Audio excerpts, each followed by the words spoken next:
The rain hammered against the attic window, a relentless drumming that mirrored the unease growing in my chest. Martha was away at a conference, a business trip she'd been looking forward to for weeks. I'd promised to tackle some long-deferred house projects while she was gone, a noble intention that had quickly devolved into procrastination and a restless wandering through the dusty corners of our home. It was in this aimless exploration that I stumbled upon it. A small, intricately carved wooden box tucked away behind a stack of old photo albums. It was locked, of course, and for a moment I considered simply leaving it. Some forgotten memento from Martha's past, perhaps. But curiosity, that insidious little gremlin, gnawed at me. I found an old bobby pin in a drawer and, after a bit of fiddling, managed to pick the lock. Inside the box, nestled amongst faded ribbons and dried flowers, was a journal. A beautiful, leather-bound book with Martha's initials embossed on the cover. My heart gave a strange flutter. I knew I shouldn't read it. A person's private thoughts, their innermost secrets, those were sacred. But the temptation was too strong to resist.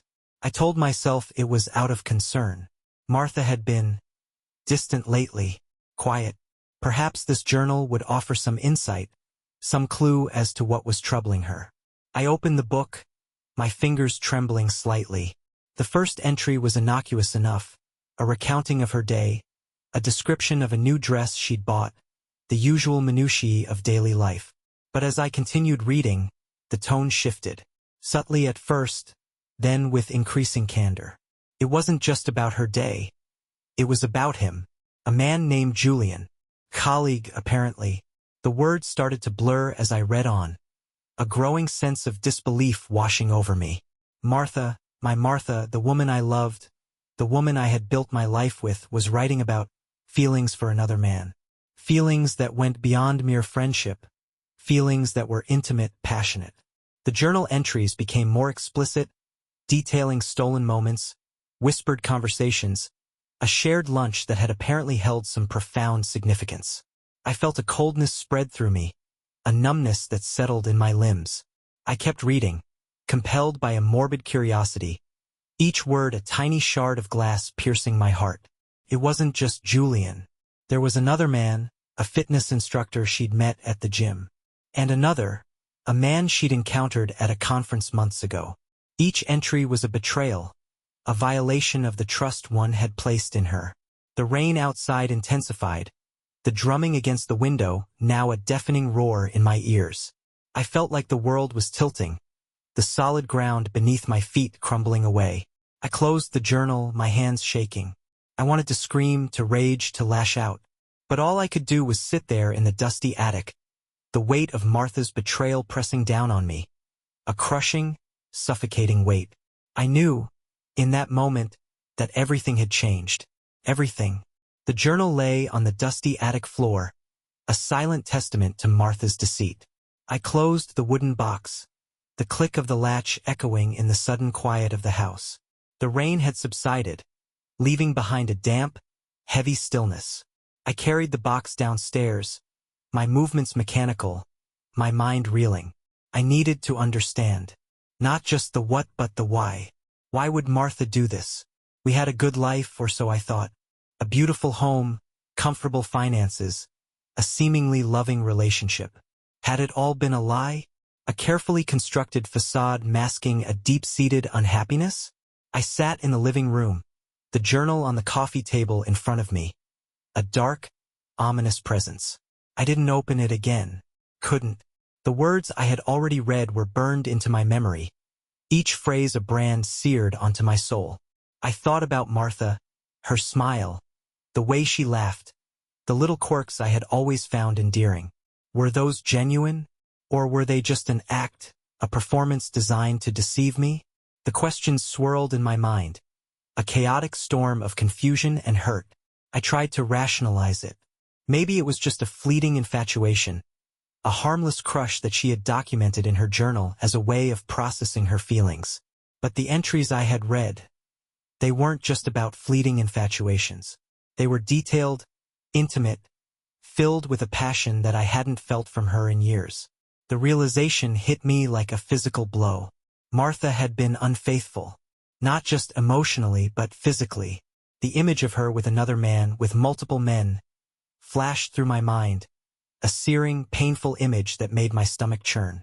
I got up and paced the room, my anger slowly beginning to simmer. It wasn't a blind, uncontrolled rage.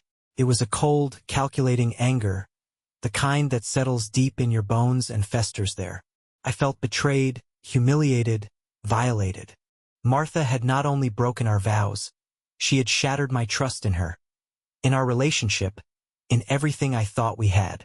The foundation of my life, the bedrock upon which I had built my happiness, had been ripped away from me. I thought about confronting her, telling her what I knew, demanding an explanation. But what would that accomplish? Would it ease the pain? Would it undo what she had done? No. A simple confrontation wouldn't suffice. It wouldn't even scratch the surface of the hurt I felt. I needed something more. Something that would make her understand the depth of her betrayal, the extent of the damage she had inflicted. I needed revenge. The thought settled in my mind, a dark, insidious seed that began to take root. It wasn't a decision I made lightly. I knew that revenge would consume me, that it would change me in ways I couldn't even imagine. But the hurt was too deep, the betrayal too profound. I couldn't just let it go. I couldn't just pretend that nothing had happened. I needed to make her pay. I needed to make her understand the pain she had caused me. And as I sat there in the quiet of my living room, the journal lying on the coffee table like an open wound, I began to formulate a plan. A plan that would be as meticulous and calculated as Martha's betrayal itself. Sleep was a distant memory. The night had been a blur of restless tossing and turning, Martha's journal entries playing on repeat in my mind. Each time I closed my eyes, I saw her with another man, heard their whispered conversations, felt the sting of her betrayal. By the time dawn broke, I was exhausted, but my mind was racing, fueled by a potent cocktail of anger, hurt, and a growing determination. I knew I couldn't act rashly. Revenge, if it was to be truly effective, needed to be carefully planned, executed with precision. Martha was smart, resourceful. A simple outburst of anger wouldn't faze her. I needed to be subtle, strategic. I needed to hit her where it hurt most. The first step was to gather information. The journal provided a starting point, a list of names, dates, locations. But I needed more. I needed to understand these men, their weaknesses, their vulnerabilities. I needed to find the pressure points that I could exploit. I started with Julian. He was a colleague of Martha's, a rising star in the company. I knew him vaguely, a friendly face at office gatherings, a name in company emails. I began to observe him, noting his habits, his interactions with others, the subtle cues that revealed his insecurities. I delved into his online presence, scouring social media for any hint of weakness, any crack in his carefully constructed persona. The fitness instructor, Michael, was next. Martha had described him in detail in her journal. His muscular physique, his charming smile, his easygoing nature. I found his profile on the gym's website, a picture of him grinning broadly, muscles bulging. I enrolled in the gym, ostensibly to get back in shape, but my real purpose was to observe Michael, to learn his routines, his weaknesses. I spent hours online, researching the other men mentioned in Martha's journal. I dug into their pasts, their relationships, their finances. I built a dossier on each of them, a collection of information that would become my arsenal in my campaign of revenge. It was a strange, unsettling experience. I felt like a detective, a spy, living a double life. On the surface, I was the same Mark, the loving husband, the dedicated employee, the friendly neighbor. But beneath the surface, a darker side was emerging, fueled by a thirst for vengeance that grew stronger with each passing day. I knew what I was doing was wrong. Revenge was a dangerous game, one that could easily consume me. But the hurt was too deep, the betrayal too profound. I couldn't just let it go. I had to make Martha pay. I had to make her understand the pain she had caused me. And as I delved deeper into the lives of her lovers, I felt a cold satisfaction, a sense of control that had been missing since I discovered the journal. I was no longer the victim. I was the one in control now.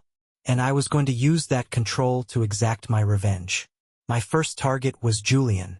He was presenting a new project proposal at the upcoming company-wide meeting, a crucial step in his career advancement. I knew how much he had riding on this presentation. He had been working on it for months, pouring his heart and soul into it. It was his chance to shine, to prove his worth to the company. And I was going to take that away from him. I didn't need to do anything drastic. Just a few subtle tweaks to his presentation file, a misplaced decimal point here, a contradictory statistic there. Enough to sow doubt in the minds of the executives, enough to undermine his credibility. I worked late into the night, carefully manipulating the data, ensuring that the errors were subtle enough to go unnoticed by Julian, but glaring enough to raise red flags during the presentation. The day of the meeting arrived, and I watched from the back of the room as Julian took the stage. He was confident, polished, his voice ringing with enthusiasm. But as he delved deeper into his presentation, the cracks began to show. The executives started to exchange puzzled glances, their brows furrowed in confusion. Julian, oblivious to the sabotage, continued his presentation, his voice growing increasingly strained. By the end of the meeting, it was clear that Julian's presentation had been a disaster. The executives were unconvinced, their questions sharp and skeptical. Julian, his face flushed with embarrassment, stumbled through his responses, his confidence shattered. I watched his humiliation with a cold satisfaction. It was just a small victory, a minor setback in his career. But it was a start. It was a taste of what was to come. I didn't stop there. I anonymously leaked embarrassing details about Julian's personal life to his colleagues, carefully crafted rumors designed to damage his reputation. I watched as the whispers started to spread, the sideways glances, the averted gazes. Julian, once a rising star, was now an object of gossip and ridicule. His career was in freefall, his confidence shattered. And I, the architect of his downfall, watched from the shadows, a ghost in the machine, pulling the strings, orchestrating his demise. It was a cruel, calculated revenge. But I felt no remorse. Julian was just the first casualty in my war against Martha and her lovers. He was a pawn in a larger game, a sacrifice to my insatiable thirst for vengeance. And as I watched him crumble, I knew that this was just the beginning. Martha and her other lovers were next, and I would not rest until they had all paid the price for their betrayal. Michael, the fitness instructor, proved to be a different kind of challenge. He was young, carefree, seemingly without a worry in the world. But Martha's journal had revealed a chink in his armor: his finances. He was living beyond his means, relying on under-the-table cash payments from private clients to supplement his meager gym salary. This, I realized, was his vulnerability. I started small, planting seeds of doubt in the minds of his clients. Anonymous emails hinting at his financial instability, subtle suggestions that he might not be a reliable long-term investment. Then I escalated my campaign. I anonymously reported his under-the-table income to the tax authorities, triggering an audit that would throw his precarious financial situation into chaos. The effects were swift and devastating. Michael's clients, spooked by the rumors and the looming tax investigation, started to drift away. His income dwindled, his debts mounted. The carefree smile he always wore began to fade, replaced by a look of worry and desperation. I watched his descent with a cold detachment. He was just another pawn in my game, another victim of Martha's betrayal. I knew that my actions were causing him real pain, real hardship, but I pushed those thoughts aside. I had been hurt, betrayed, humiliated, and I would not allow myself to feel any sympathy for those who had contributed to my pain. Michael, like Julian, was paying the price for his involvement with Martha. He was a casualty of her deceit, a collateral damage in my war against her. As Michael's life spiraled downwards, I felt a surge of power. I was in control. I was the one pulling the strings, orchestrating their downfall. The pain I had felt, the helplessness, the despair, were slowly being replaced by a sense of purpose, a grim satisfaction. I was no longer the victim. I was the one exacting retribution, the one delivering justice. And as I watched Michael struggle, I knew that my revenge was just getting started. Martha was next, and I would make sure that she suffered the most. Martha remained blissfully unaware of the chaos I was unleashing around her. She returned from her conference, energized and enthusiastic, recounting anecdotes about her colleagues and the exciting new projects in the pipeline. I listened with a detached amusement, marveling at her obliviousness. She was like a spider spinning her web, unaware that the threads were slowly unraveling, that the structure she had so carefully built was about to collapse. She noticed Julian's absence from the office, of course, and inquired about his whereabouts. I feigned ignorance, offering vague explanations about a possible illness or family emergency. She seemed satisfied with my response, her attention quickly shifting to other matters. I watched her closely, searching for any sign of suspicion, any flicker of doubt. But there was nothing. She was completely in the dark, lost in her own world of deceit and betrayal. The news of Michael's financial troubles reached her eventually, through the grapevine of gossip that permeated the gym. She expressed concern, of course, but her concern seemed superficial, more a matter of social etiquette than genuine empathy. I watched her carefully as she discussed Michael's plight with her friends, her voice laced with a hint of disdain. It was clear that she had no real connection to him, no emotional investment. He was just another conquest, another notch on her bedpost. Her indifference fueled my anger. How could she be so callous, so heartless? How could she so easily discard those who had fallen victim to her charms? The more I observed her, the more I realized that Martha was not the woman I thought I knew. She was a stranger, a chameleon, adapting her personality to suit her needs, manipulating those around her to satisfy her desires. I felt a growing sense of disgust, a revulsion that went beyond the initial hurt and betrayal. I had been living with a lie, a carefully constructed illusion. The Martha I loved, the Martha I had built my life with, was a figment of my imagination. The real Martha was a cold, calculating manipulator, a woman who used her beauty and charm to get what she wanted, without regard for the consequences. And as I watched her go about her life, oblivious to the destruction she had wrought, I knew that my revenge was not just about punishing her for her infidelity. It was about exposing her true nature, about stripping away the mask and revealing the monster beneath. It was about making her pay for the years of deceit, for the lies, for the betrayal. And I would not rest until she had been brought to her knees, until she had tasted the bitter fruit of her own actions. My campaign of revenge expanded beyond Martha's lovers. I began to target her friends, her colleagues, even her family. Subtle manipulations, carefully planted rumors, designed to isolate her, to erode her support network, to leave her feeling alone and vulnerable. I started with her closest friend, Emily. They had been inseparable since college, sharing secrets, offering support, a seemingly unbreakable bond.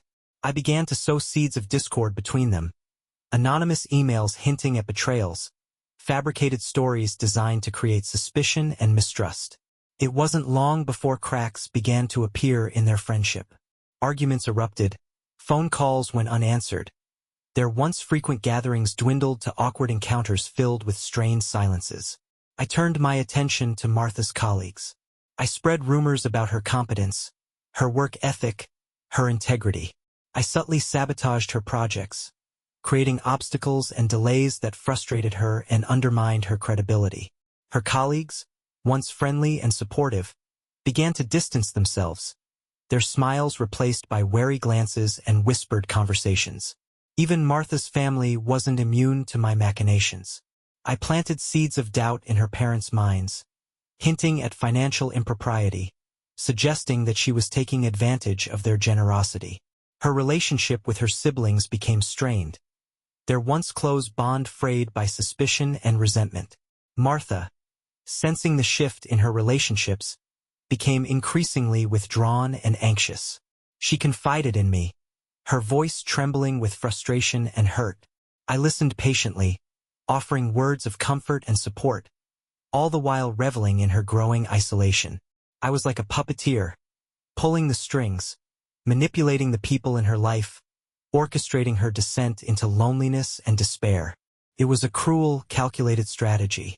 But I felt no remorse. Martha had betrayed me, shattered my trust, destroyed my world. And now, I was returning the favor, dismantling her life piece by piece, leaving her with nothing but the ashes of her own deceit. I watched her unravel with a cold satisfaction, the pain in her eyes a mirror of the pain she had inflicted on me. And as she retreated further into herself, I knew that my revenge was taking its toll. She was starting to break, and I would not stop until she was completely shattered. My campaign of revenge extended beyond the people in Martha's life. I began to target her sense of self, her sense of reality. I wanted to make her doubt her own sanity, to make her question everything she knew to be true. I started small, with subtle manipulations of her environment. I would change the settings on her phone, rearrange the furniture in our house, hide her keys in unexpected places. Small, seemingly insignificant changes, but enough to create a sense of unease, a feeling that something was not quite right. Then I escalated my tactics. I would leave cryptic messages on her computer, anonymous emails hinting at secrets she couldn't remember, phone calls from unknown numbers whispering threats she couldn't quite decipher. I created a web of disinformation, a labyrinth of half-truths and outright lies designed to disorient her, to make her question her own perceptions. Martha's anxiety grew with each passing day. She became increasingly paranoid, suspicious of everyone and everything. She started to see conspiracies where there were none, to hear voices in the wind, to feel eyes watching her from the shadows. Her once organized life descended into chaos, her days filled with fear and confusion. I watched her unravel with a detached fascination. It was like watching a slow-motion train wreck, a car crash in real time. I knew that what I was doing was cruel, but I couldn't stop. The thirst for revenge was all-consuming, a fire that burned within me, demanding to be fed. I had become obsessed with Martha's downfall. Her pain was my pleasure, her suffering my satisfaction. I had crossed a line, a point of no return. I was no longer the man I once was, the loving husband, the caring friend. I had become a monster, a creature of darkness, driven by a single-minded desire for vengeance. And as Martha's world crumbled around her, I knew that my revenge was nearing its climax. She was on the verge of breaking, and I would be there to witness her final collapse, to savor the sweet taste of victory. Martha's life was imploding. Her career was in shambles, her friendships shattered, her family alienated. She was a shadow of her former self, haunted by paranoia and self-doubt. Her once vibrant personality had been extinguished, replaced by a hollow shell of fear and anxiety. She started to withdraw from the world, spending her days locked in our house, curtains drawn, phone disconnected. She would sit for hours staring blankly at the wall, her eyes vacant, her body motionless. Her once meticulous appearance deteriorated, her clothes rumpled, her hair unkempt. She neglected her personal hygiene, her once fragrant scent replaced by a stale odor of sweat and unwashed clothes. I watched her decline with a mixture of satisfaction and unease. My revenge was taking its toll, but the cost was higher than I had anticipated. Martha was no longer the confident, vivacious woman I had fallen in love with. She was a broken shell, a ghost haunting the ruins of her own life. I tried to maintain a semblance of normalcy, preparing meals she wouldn't eat, engaging in conversations she wouldn't respond to. But the charade was becoming increasingly difficult. The house was filled with a suffocating silence, broken only by the occasional muffled sob or the clatter of a dropped dish. One evening, I found her curled up in a ball on the bathroom floor, her body racked with sobs. I knelt beside her, my hand hovering hesitantly over her shoulder. I wanted to comfort her, to offer words of solace, but the words wouldn't come. I was the architect of her misery, the author of her pain. What right did I have to offer comfort? I watched her cry, her tears tracing paths through the grime on her cheeks. Her vulnerability was both repulsive and strangely compelling. I felt a surge of conflicting emotions: pity, disgust, satisfaction, guilt. I was a monster, a destroyer of worlds. But I was also a victim, a man betrayed by the woman he loved. As Martha's sobs subsided, I helped her to her feet, leading her back to the bedroom. I tucked her into bed, watching as she drifted off into a restless sleep. I sat beside her for a long time, my thoughts swirling in a vortex of confusion and regret. My revenge was nearing its completion, but the victory felt hollow, the satisfaction tainted by the knowledge of the damage I had caused. The turning point came unexpectedly.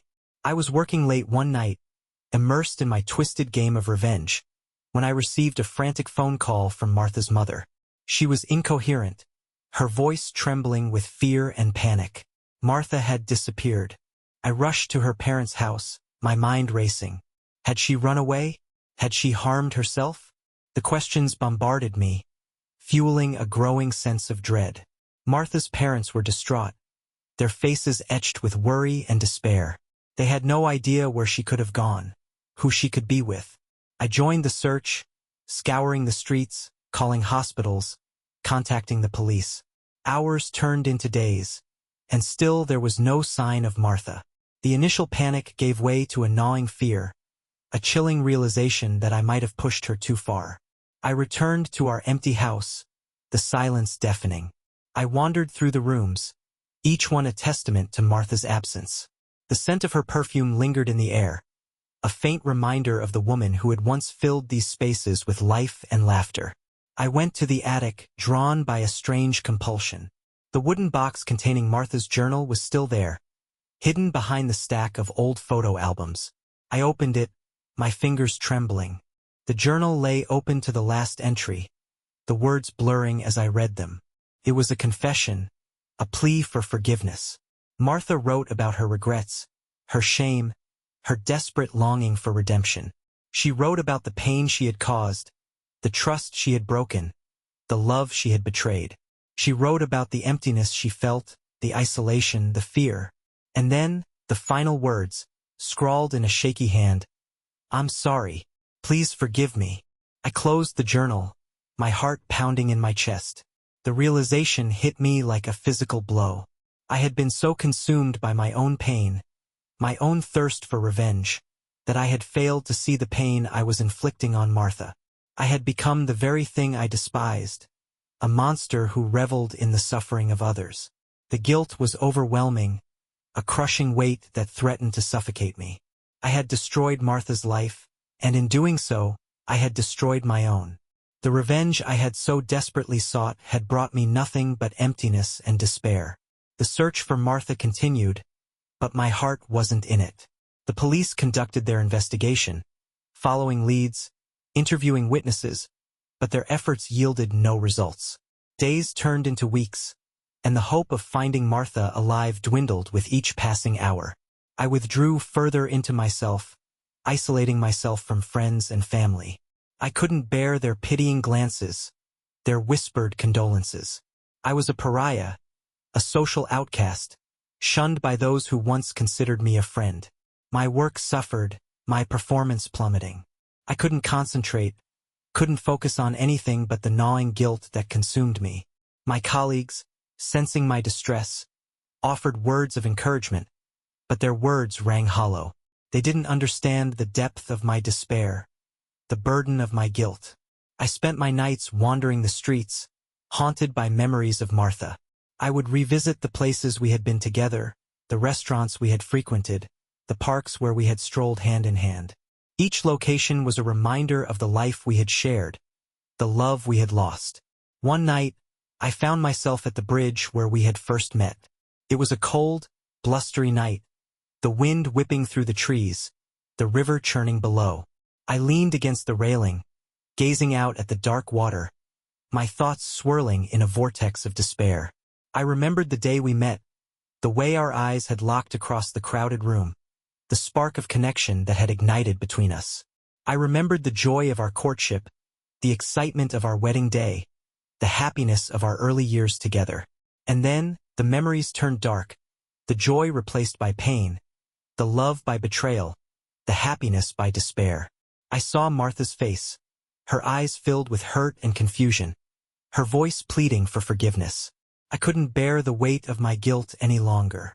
I climbed onto the railing, the wind whipping at my clothes, the river beckoning below. I closed my eyes, picturing Martha's face, whispering a final apology. And then I jumped. But my story didn't end there. The icy water shocked me back to consciousness. I thrashed against the current, my lungs burning, my body numb with cold. Somehow, instinctively, I managed to grab hold of a piece of driftwood, clinging to it with all my remaining strength. I was pulled from the river miles downstream, half-drowned, hypothermic, but alive. I spent weeks in the hospital, my body slowly recovering, my mind tormented by the events that had led me to that bridge. The news of my suicide attempt reached Martha's parents. They visited me in the hospital, their faces etched with a mixture of concern and accusation. They blamed me for Martha's disappearance, their words like daggers piercing my already wounded heart. I tried to explain, to tell them about the journal, the betrayal, the revenge, but the words wouldn't come. I was ashamed, humiliated, defeated. I had lost everything: my wife, my friends, my family, my self-respect. I was discharged from the hospital a broken man, a shadow of my former self. I returned to our empty house, the silence now unbearable. The memories of Martha haunted me, her laughter echoing in the empty rooms, her scent lingering in the air. I couldn't escape the past, the guilt, the shame. I tried to move on, to rebuild my life, but the weight of my actions was too heavy to bear. I was a prisoner of my own making, trapped in a cycle of despair and self-recrimination. One day, while sorting through Martha's belongings, I stumbled upon a small, unassuming box tucked away in the back of her closet. I opened it, my heart pounding with a mixture of hope and dread. Inside, nestled amongst a collection of old photographs and mementos, was a letter. It was addressed to me, the handwriting unmistakably Martha's. I tore open the envelope, my hands trembling. As I read the words, a wave of emotions washed over me: shock, disbelief, joy, sorrow. Martha was alive. The letter was a lifeline, a beacon of hope in the darkness that had enveloped me. Martha explained that she had not disappeared. She had simply run away. Run away from the suffocating web of lies and manipulations I had woven around her. She had gone to a small town, far away from the city, the friends, the family, the life she had known. She had found a job, a small apartment, a sense of anonymity that allowed her to breathe, to heal, to rediscover herself. She wrote about the pain she had caused, the betrayal that had shattered our marriage. She acknowledged her mistakes, her weakness, her selfishness. But she also wrote about the love she still felt for me, a love that had been buried beneath the layers of hurt and resentment. She wrote about the journal, the entries that had exposed her infidelity. She explained that the journal was a form of therapy, a way of processing her emotions, of confronting her demons. She had never intended for me to read it, never intended to hurt me. And then, the words that pierced my heart like a shard of glass. I know you tried to hurt me, Mark, but in doing so you hurt yourself even more. I forgive you. Please forgive yourself. The letter ended with an address, a plea for me to find her, to give our love another chance. I sat there for a long time, the letter clutched in my hand, tears streaming down my face. Martha was alive. She had forgiven me. She still loved me. A surge of hope coursed through me, a flicker of light in the darkness that had consumed me. I had a chance to redeem myself, to make amends, to rebuild our shattered lives. I knew the road ahead would be long and difficult. The wounds of the past were deep, the scars still raw. But with Martha's forgiveness, with the knowledge that our love was not entirely extinguished, I had a reason to fight, a reason to hope. I packed a bag, my heart pounding with anticipation. I was going to find Martha. I was going to tell her how sorry I was, how much I loved her. I was going to beg for her forgiveness, for another chance. I drove through the night, the letter clutched in my hand, the words guiding me like a beacon in the darkness. I was on a journey of redemption, a pilgrimage to the woman who held the key to my salvation.